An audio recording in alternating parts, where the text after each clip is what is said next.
Hey guys, welcome back to my channel. आज मैं explain करने जा रही हूँ time to fall in love के एपिसोड नंबर 15। लेकिन उससे पहले अगर आपने अभी तक पिछले वाले एपिसोड्स नहीं देखे तो फिर पहले उन्हें देख लीजिएगा और प्लीज़ इस वीडियो को आप लोग एंड तक देखना। तो फिर चलो बिना किसी देरी के एक्सप्लेनेशन शुरू करते हैं। तो हम इस एपिसोड की शुरुआत में देख पाते हैं कि सिट्टू और मिस माँ सू को बचाने के बाद घर आ जाते हैं और वहाँ पे सिट्टू मिस माँ को बोलता है कि तुम्हें तो फिर कैसा लगता है कि तुम्हारा ये लिटिल सिट्टू लोगों को बचाने में कैसा है। तो माँ बोलती है कि मेरा लिटिल सिट्टू। तो सिट्टू बोलते हैं कि हाँ तुम मुझे स्वीट हार्ट भी बोल सकते हो। फिर उन दोनों के बीच भी थोड़ी प्लेफुल मोमेंट दिखाए जाते हैं।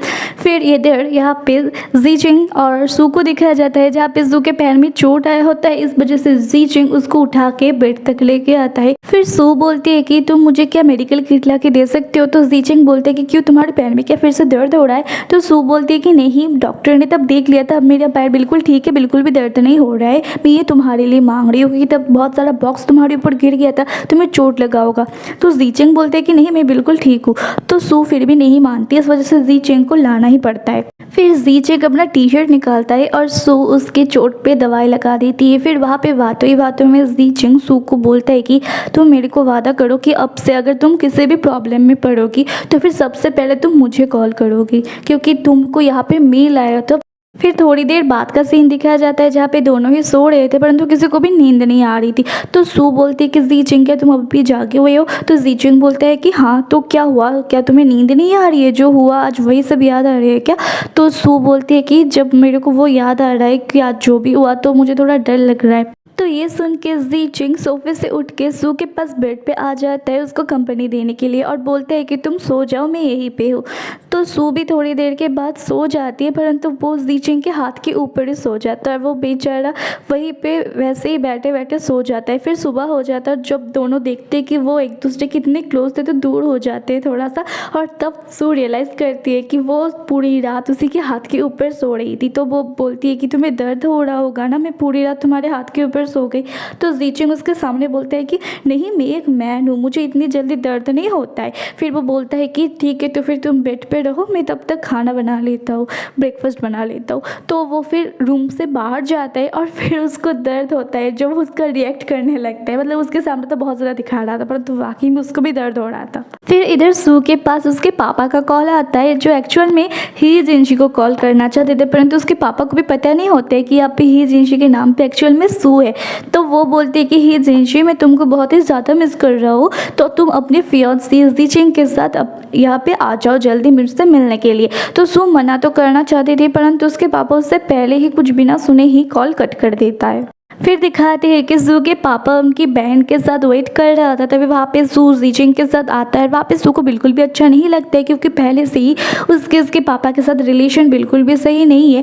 पर फिर भी वो एक फेक स्माइल लेके अपने पापा के साथ बात करते। फिर वो लोग अंदर जब चले जाते हैं वहाँ पे दोनों बैठते और वहाँ पे सू को बिल्कुल भी सही नहीं लग रहा था, वो अपसेट हो रहा था और ये जीचिंग भी नोटिस करता है।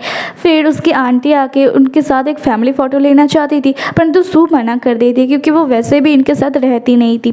तो आंटी बार बार बोलने लगते तो जीचिंग बोलते हैं कि रहने दीजिए, सू ने मना कर दिया ना। तो फिर वो लोग वैसे ही बातें करने लगते और वहाँ पे बातों में पापा सू को बोलती है कि तुम्हारे लिए एक सरप्राइज़ है। फिर वो उसको उसके कमरे में लेके आता और वहाँ पे बोलता है कि देखो मैंने तुम्हारी यहाँ पे सारी सामान बिल्कुल वैसे ही साफ़ सुथरा अच्छी तरीके से रखा हुआ है। तो सू बोलती है कि थैंक यू। तो उसके पापा बोलते हैं कि सिर्फ थैंक यू से काम नहीं चलेगा, तुम्हें भी मेरे को कोई कुछ देना तो पड़ेगा ही ना। फिर वो एक पेपर उसको दिखाते हैं, वो एक्चुअल में होता है इन्वेस्ट करने के लिए उसकी कंपनी में। तो सू बोलती है कि अच्छा आपका ये सरप्राइज़ था परंतु मेरे पास इतना ज़्यादा पैसा नहीं है। तो उसके पापा बोलते हैं कि मुझे पता है तुम्हारे पास वैसे भी नहीं होंगे परंतु तुम्हारे फियांसे के पास तो होंगे ना। तो सू बोलती है कि आप कहना क्या चाहते हो, मैं अब उसके पास जाके पैसे मांगूँ। तो उसके पापा बोलते हैं कि हाँ तो इसमें इतनी बड़ी क्या बात हो गई है, इतना रूड होने की भी क्या बात है, वो तुम्हारी फियांसे ही तो है, मतलब हमारी फैमिली मेम्बर ही तो है और रिलेटिव्स के बीच में इतना तो होता ही है। और वैसे भी एक नॉर्मल इंसान जितना अपनी पूरी लाइफ टाइम में कमा नहीं पाता है वो तो एक ही दिन में कमा लेता है इतना, तो वो तो इतना कर ही सकता है। पर सू फिर भी नहीं मानती है। तो उसके पापा फिर अपना असली चेहरा दिखाते हैं। वो बोलते हैं कि एक सच है जो मैं अभी यहाँ पर रिवील नहीं करना चाहता था परंतु अगर तुम इन्वेस्ट नहीं करवाओगे तो फिर मेरे को रिवील करना ही पड़ेगा। सू यानशी मतलब कि उसके पापा को पता चल गया है कि ये ही जिनशी नहीं सू यानशी है। फिर उसके पापा ये भी बोलते हैं कि तुम दुनिया वालों को धोखा दे सकते हो परंतु अपने ही पापा को धोखा नहीं दे सकते हो। तुम शायद भूल गए हो कि तुम आखिर किसकी बेटी हो। तुम्हारी मॉम और तुम जब से हमको छोड़ के गए थे उन 10 सालों में कभी भी तुम्हारी बहन ही जिनशी ने मेरे को दोबारा पापा बोल के नहीं बोला था। और जब आके ही तुमने मुझे पापा बोला तभी मैं समझ गया था कि तुम सू हो ना कि ही जिनशी हो। और वैसे मेरे को कोई फ़र्क नहीं पड़ता है कि तुम्हारे और तुम्हारी बहन के बीच में क्या चल रहा है, परंतु अगर तुम इन्वेस्ट नहीं करवाओगे तो फिर मैं बोल दूंगा उसको कि तुम असल में ही जिनशी के नाम पे सू हो। और तभी इधर जी चिंग सू को पुकारते हुए वहाँ पे आ जाता है और आके सू को बोलता है कि बहुत देर हो रही है, अब हमें जाना होगा। और फिर वो उसको लेके जाने लगता है और उससे बीच में उसके पापा सू को उसे पेपर को चुप के पकड़ा देता है। फिर जब ये लोग जा रहे थे तब सू बहुत ही ज़्यादा अपसेट हो रही थी और ये चीज़ जी चिंग भी नोटिस करता है। इस वजह से वो उसको घर पे नहीं लेके जाता है बल्कि सी के बीच में लेके जाता है। और वहाँ जी चिंग उसको बोलता है कि अगर तुम्हारे दिमाग में कुछ है जिस वजह से तुम परेशान हो रहे हो तो फिर वो तुम मुझे बता सकते हो, इससे तुम्हें अच्छा लगेगा। और यहाँ पे फ्रेश एयर लो, इससे भी तुम्हारा दिल थोड़ा हल्का होगा। या फिर मुझे फिर से तुम्हारे लिए वैसे बैलून्स प्रिपेयर करने पड़ेंगे ताकि तुम्हारा मूड सही हो। तो सू बोलती है कि नहीं, मेरा मूड इतना भी ख़राब नहीं है। फिर वो बोलती है कि जब वादा करो कि अगर फ्यूचर में हम दोनों के बीच में कुछ भी हो परंतु हम एक दूसरे के साथ लड़ाई नहीं करेंगे बल्कि एटलीस्ट एक बार तो मौका देंगे दोनों एक दूसरे को कि हम दोनों एक दूसरे को मतलब अपने आप को एक्सप्लेन कर सके एक दूसरे के सामने। और वो ये सब इसलिए बोल रही होती है कि ताकि जब फ्यूचर में जाके जी चिंग को पता चलेगा कि ये असल में ही जिनशी नहीं है, सू यानशी है, तब वो उसके ऊपर गुस्सा ना करे बल्कि सू को एक बार एटलीस्ट मौका दे वो कि वो अपने सिचुएशन उसको समझा सके कि उसने ऐसा क्यों किया। फिर जी चिंग भी बोलता है कि ठीक है, हम लड़ाई बिल्कुल भी नहीं करेंगे और मैं बिल्कुल तुम पे ट्रस्ट करता हूँ। फिर नेक्स्ट सीन में दिखाया जाता है कि सू मिस माँ के साथ थी जहाँ पे माँ सू को सिट्टू के बारे में बताने के लिए बुलाया था और वहाँ पे वो समझ नहीं पा रही थी कि वो आखिर उसको करना क्या है, वो सिट्टू के साथ रहे या ना रहे। वो बोलती है कि वो अगर मेरे को पसंद नहीं करता है तो फिर वो मेरे को सीधे सीधे बोल भी सकता है, परंतु वो रोज़ मेरी ड्राइविंग सर्विस बुक करता है, परंतु वो मेरे को लाइक करता है, ऐसा भी कभी उसने बोला नहीं है। मतलब क्या यार, उसी दिन तो बोला था कि वो उसको पसंद करता है। फिर सू बोलती है कि क्योंकि तुमने स्टार्टिंग में उसकी तरफ जिस तरीके की एटीट्यूड दिखाई थी शायद वो इस वजह से बोल नहीं पाता होगा, तो क्यों ना मैं उससे पूछूं। तो फिर वो लोग उसको कॉल करके बुलाता है, मतलब सिर्फ सू बुलाती है और बोलती है कि हमें यहाँ पे माँ के बारे में कुछ बात करनी है। फिर सिट्टू भी आ जाता है और वहाँ पे जब वो दोनों बात कर रहे थे और वहाँ पे सिट्टू बोलता है कि मुझे अब लगता है कि वो मुझे और हेट नहीं करती है, पर शायद वो मुझे लाइक भी नहीं करती है, परंतु अगर मैं उसको प्रपोज करने के लिए जाऊँ फिर से तो फिर वो फिर से मेरे ऊपर पानी वानी डाल देगी और मेरे को फिर से हेट करने लग जाएगी। तो इसलिए मैंने डिसाइड किया है कि जब तक वो मेरे को लाइक करने नहीं लग जाती तब तक मैं उसके साथ ही रहूँगा, उसका साथ दूँगा, परंतु साइलेंटली। तो फिर ये भी बोलता है कि तुम्हें लगता है ना मैं बहुत ही ज़्यादा मैच्योर हूँ। तो सू बोलती है कि तुम उसको लाइक करते हो या नहीं। तो सिट्टू बोलता है कि ऑफकोर्स करता हूँ। और तभी वहाँ पे माँ जो उनके पीछे बैठ के सब कुछ सुन रही थी वो सिट्टू बोल के जोर से आ जाती है वहाँ पे और उसको वहाँ पे देख के सिट्टू डर जाता है कि तुम यहाँ पे सब कुछ सुन रहे थे। फिर माँ बोलती है कि हाँ, मैं यहीं पे थी शुरू से और सब कुछ सुन भी रही थी और तुम चाहते हो ना मैं थोड़ा स्ट्रेट फॉरवर्ड हो जाऊँ, तो फिर सुनो। हाँ, मैं तुम्हें लाइक करती हूँ और अब तुम बताओ तुम क्या चाहते हो, क्या तुम मेरे साथ रहना चाहते हो। तो सिट्टू तो ऐसे किस करने जाता है पर फिर खुद ही शर्मा जाता है और फिर ऐसे करता है। तो माँ बोलती है कि ये तुम क्या कर रहे हो। तो सिट्टू बोलते हैं कि अपनी गर्लफ्रेंड को हक कर रहा हो। और फिर तभी माँ बोलती है कि तुमने जो आर्ट एग्जीबिशन का टिकट खरीदा था उसका तो आज ही लास्ट डे है। तो फिर वो दोनों जाने लगते हैं और सिट्टू वहाँ पे जाते जाते सू को बताते जाता है कि कल ही जी चिंग का बर्थडे है।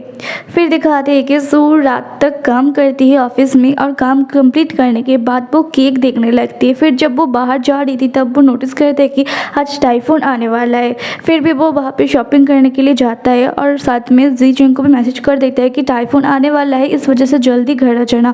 और जी चिंग एज यूजुअल चाहे कितना भी काम क्यों ना हो, सू का मैसेज देखते ही वो जल्दी से अपना काम छोड़ के चला जाता है। फिर थोड़ी देर बाद देखते हैं कि सू की शॉपिंग हो जाती है और वो ज़ीचेंग के बर्थडे के लिए बहुत कुछ खरीदती है। और फिर जब वो घर जा रही थी तभी वो रास्ते में फू बाया और नैनगॉन को देखती है, जहाँ पे नैनगॉन तो रिजेक्शन की वजह से बिल्कुल पगला सी गई थी। वो बहुत ज़्यादा ड्रंक करती है और रास्ते में पगलों जैसी हरकतें करने लगती है और फू बाया उसको संभालती है। और फिर जब तभी नैनगॉन देखती है सू को, तब वो उसको धक्का देने लगती है और बोलती है कि तुम्हें कभी भी पता नहीं चलेगा ज़ीचेंग के दिल में क्या है, उसके दिल में मैं ही हूँ, तुम भले ही उसकी वाइफ बन जाओ परंतु उसके दिल में सिर्फ मैं ही रहोगी। और फिर वो उसको ऐसे धक्का देती है कि उसके सारे सामान वहीं पे गिर जाते हैं और फू बाया उसको रोकने लगती है। फिर सू घर आ जाती है और उसके दिमाग में नैनगॉन की ही वो सारी बातें चल रही थी, पर फिर वो अपनी थॉट्स चेंज करती है और सोचती है कि नैनगॉन बस ऐसे ही बोले जा रही थी।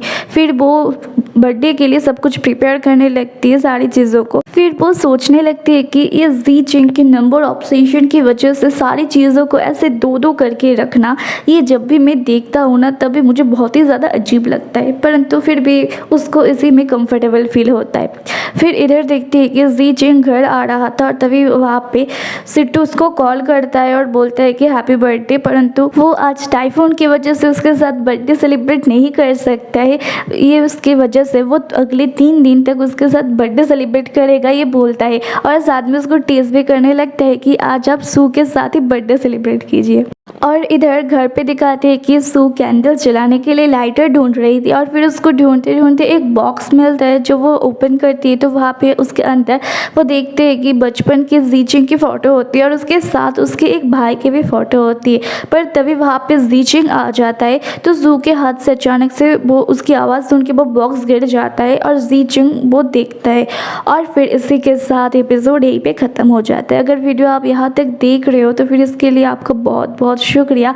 और प्लीज़ वीडियो पे लाइक शेयर एंड कमेंट ज़रूर कर देना। और अगर चैनल पे नए आए हुए हो तो फिर चैनल को भी सब्सक्राइब कर देना। मैं फिर से मिलूँगी आप लोगों के साथ इसका अगले एपिसोड के साथ। तब तक के लिए अपना ध्यान रखना, दूसरों का भी ध्यान रखना। Bye bye.